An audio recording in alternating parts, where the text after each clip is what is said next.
上回说到，贝吉特本可以轻松杀死布欧，却迟迟不肯使出杀招，而是一而再再而三的嘲讽激怒布欧，终于逼出了布欧的最后杀手锏，将贝吉特吸收进身体里。而这竟然是贝吉特故意露出的破绽，他打算借此进入布欧体内救出悟饭等人。布欧吸收掉贝吉特之后，以为万事大吉，得意的狂笑不止，却万万想不到自己竟然中了贝吉特的计谋。布欧开心的像一个考了双百的孩子，进入城市中大肆破坏，为自己狂欢庆祝。而机智的老界王神早已看穿一切，布欧每次吸收完对手后，不仅力量上会有大幅度提升，外形也会发生变化。这次他吸收完贝吉特却没有任何变化。布欧一边环绕世界，一边四处搞破坏，很快就绕了地球一整圈。这时他才发现异样，自己的身体根本没有任何变化。不过他并没有放在心上，只当是系统 bug， 也许过2天身体自动修复就好了。不管怎么样，那个家伙已经被我吸收了，这一下我就是世界上无敌的存在。就在布欧仰天大笑的时候，被吸收的贝吉特在保护罩的加持下，成功潜入到了布欧体内。布欧的大笑声被放大数倍传进身体里，贝吉特厌恶的堵上耳朵，这个家伙怎么笑得跟个傻子一样？一会儿希望你别哭得太惨。贝吉特四下查看一番，确定没什么危险后，便解除了保护罩。突然感觉身体不适，接着一道闪光，贝吉特的合体失效了，重新分开变成贝吉塔和孙悟空。悟空惊呼：不科学！老界王神明明说过，只要合体了就永远不会分开。也许是布欧身体里污浊的空气迫使合体失效了吧？贝吉塔表示非常幸运，这辈子都不会和你这个家伙合体了。他扯下合体耳环，一把将其捏碎。我宁可再死一次，回去地府，也不要与你合体，而且也没这个必要了。根据悟空和贝吉塔最初的想法，潜入布欧体内救出那些被吸收的人，这样一来，布欧就会变回最早的形态，力量也会大大减弱。如果事情如此顺利的话，即便不需要合体，单靠悟空或者悟饭也可以打倒布欧。但是事情真的会这么顺利吗？悟空面对固执的贝吉塔很无奈，只好也把自己的耳环扯下来捏碎。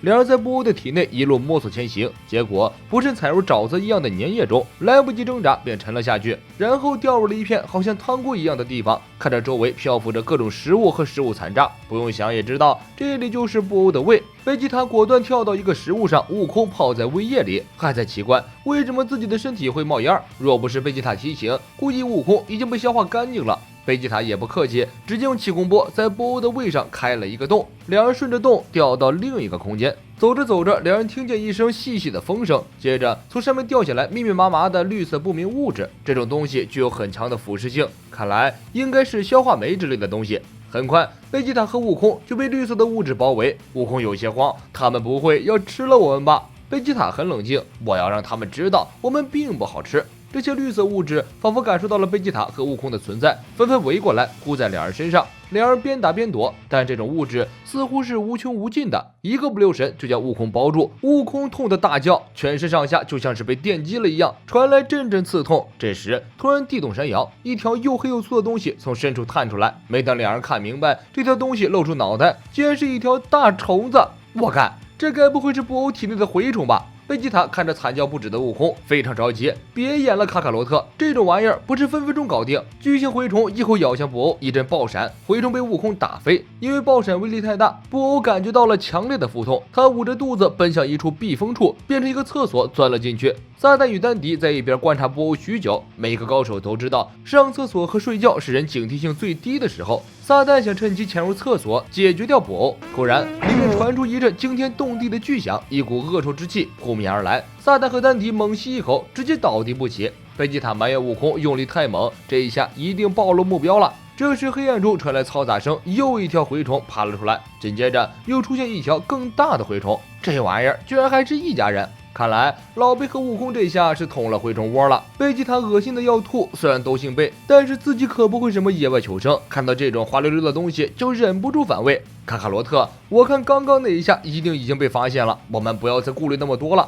贝吉塔一套气功波噼里啪啦的打在蛔虫身上，没想到蛔虫居然毫发无损。区区蛔虫如此厉害，贝吉塔准备动手用更厉害的招式。然而让人大跌眼镜的一幕出现了，超大型蛔虫给了两条小蛔虫一个大逼兜，斥责他们一定是做了坏事，所以才被人揍。贝吉塔和悟空看得目瞪口呆，连蛔虫都有家教，这是什么变态噩梦吗？蛔虫靠过来表示了歉意，贝吉塔恶心的脸都绿了，只能躲在悟空身后。悟空见蛔虫如此善解人意，便向他们打听伙伴的下落。没想到蛔虫真的见到过悟饭和短笛等人。蛔虫告诉悟空，他们看见有人在上面。不等悟空问清楚细节，有巨大的声音传来，水流好像山洪一样冲下来，将蛔虫和悟空二人卷入其中。蛔虫大喊：“不好，布欧在上厕所！”悟空和贝吉塔对视一眼，如果布欧真的在排泄，那他们两个岂不是要被拉出去？大事不妙！悟空和贝吉塔立即用悟空术从水中逃出来，顺着一条小路一路爬坡，成功潜入到头部里。走着走着，两人走到了神经岔路，悟空选择了左边，贝吉塔则毫不犹豫地选择了右边。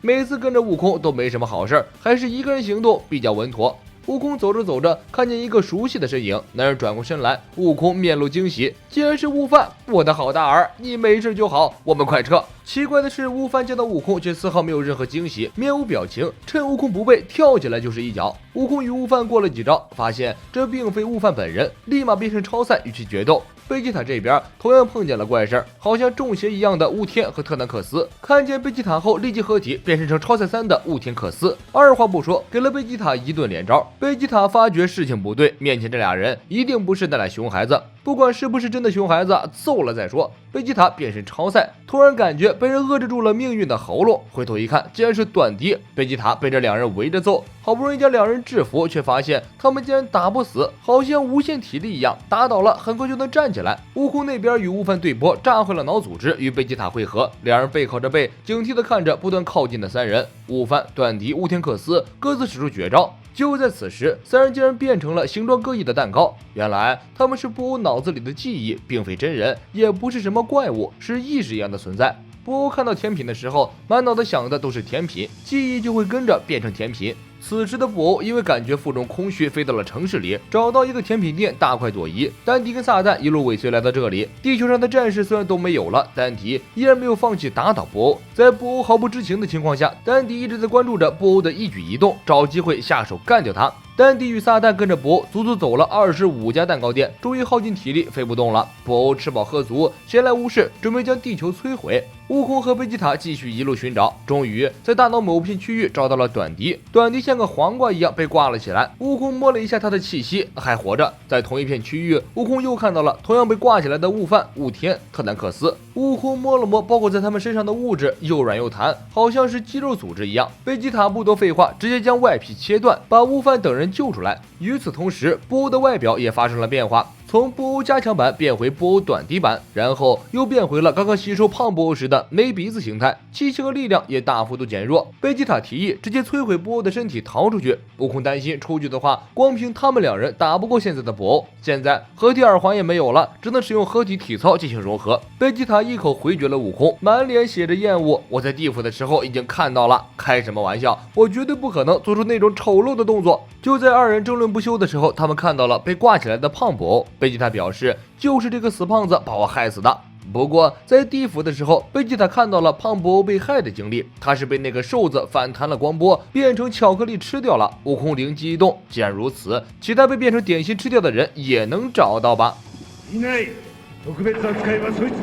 悟空与贝吉塔闻声回头一看，布欧竟然元神出窍，自己进入到大脑中来了。我就感觉不太对劲儿，原来是你们两个搞的鬼！我好不容易把你们吸收掉，绝不许你们逃跑！悟空埋怨贝吉塔不该毁掉耳环，这一下出去了也无法合体了。布欧一听两人无法再合体，心里更开心了。这样一来，自己就可以毫无顾忌地对付他们两人。悟空威胁布欧要在他的身上开个洞，一个气功波打过去。布欧表情都没有变，什么伤害也没有。现在悟空和贝吉塔体型太小了，他们的力量根本微不足道。悟空和贝吉塔双双变身，既然如此，只能打倒布欧再出去了。但是布欧太强了，而且这里是他的身体内，布欧对付他们两人轻轻松松。悟空与贝吉塔只好使用组合技，基有龟派气功，但是依然无法奈何布欧。在布欧的身体里，他就是不死之身，不仅可以随意重生，还可以改变身体大小，随便拿捏悟空和贝吉塔。很快，悟空和贝吉塔就被布欧打倒，眼看两人真的要被布欧吸收掉了，他们还会有办法带着伙伴们逃出去吗？